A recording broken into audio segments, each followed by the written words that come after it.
السلام علیکم ناظرین محترم، جناب پاکستان تحریک انصاف نے اپنے گھر پشاور کے اندر سیاسی پاور شو کیا ہے۔ البتہ یہ سیاسی پاور شو ویسا ہی ہوا جس کی توقعات رکھی جا رہی تھی۔ ناظرین محترم، علی امین ڈنڈا پور خطاب کے لیے آیا اور پھر جناب نعرے، گالیاں، جوتے، چپلیں اور بوتلیں چل پڑیں، اور پھر جناب اس کے علاوہ جناب اس جلسے کے اندر جو اس جلسے کا مقصد تھا عمران خان کی رہائی، اب جناب اس رہائی کو کس سے مانگا گیا، کس کے آگے رہائی کی اپیلیں کی گئی، اور پھر اس جلسے کے اندر تحریک انصاف نے کتنی گیدرنگ کی، اس حوالے سے بھی آپ کو آگاہ کریں گے اپنے آج کے اس ولاگ کے اندر۔ اور پھر جناب آج بڑا ٹکر کا مقابلہ ہے، کرکٹ کی دنیا میں بڑا سخت مقابلہ ہونے جا رہا ہے۔ اس مقابلے کے اندر جناب ویسے تو کھلاڑیوں کے اندر جوش و خروش تو ہونا ہی ہونا تھا، لیکن شائقین کے متعلق بھی خبر یہ آ رہی ہے کہ شائقین پر بھی پابندی کی خبریں سامنے آ رہی ہیں۔ اب یہ شائقین پر پابندی کیوں عائد کی جا رہی ہے، اس کی وجوہات کیا ہیں، اس پر بھی آپ کو تفصیلی طور پر آگاہ کریں گے اپنے آج کے اس ولاگ کے اندر۔ لیکن تفصیلات میں جانے سے پہلے میری آپ سے ریکویسٹ ہے کہ اگر آپ نے میرے چینل کو سبسکرائب نہیں کیا تو ضرور کریں، بیل آئیکن کو بھی پریس کریں۔ اگر آپ کو میری یہ ویڈیو پسند آئے تو اسے شیئر کرنا مت بھولیے گا۔ میں ہوں آپ کا میزبان محمد افضل بھٹی۔ ناظرین محترم، جناب پاکستان تحریک انصاف کی جانب سے پشاور کے اندر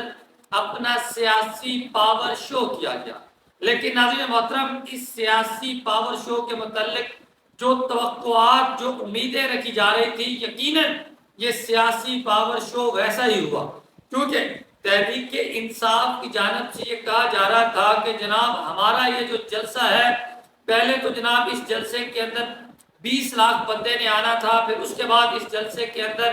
50 لاکھ بندے نے آنا تھا، جناب 5 لاکھ بندے نے آنا تھا۔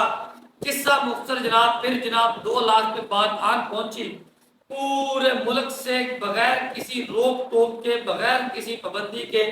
میرے خیال میں 20,000 بھی بندہ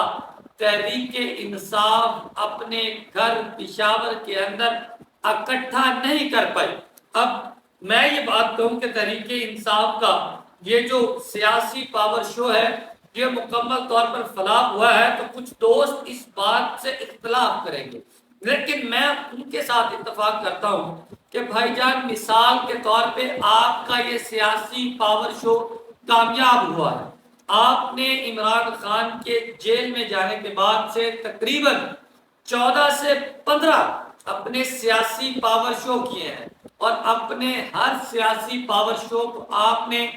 کامیاب ڈکلیئر کیا ہے۔ اگر آپ کے تمام تر سیاسی پاور شو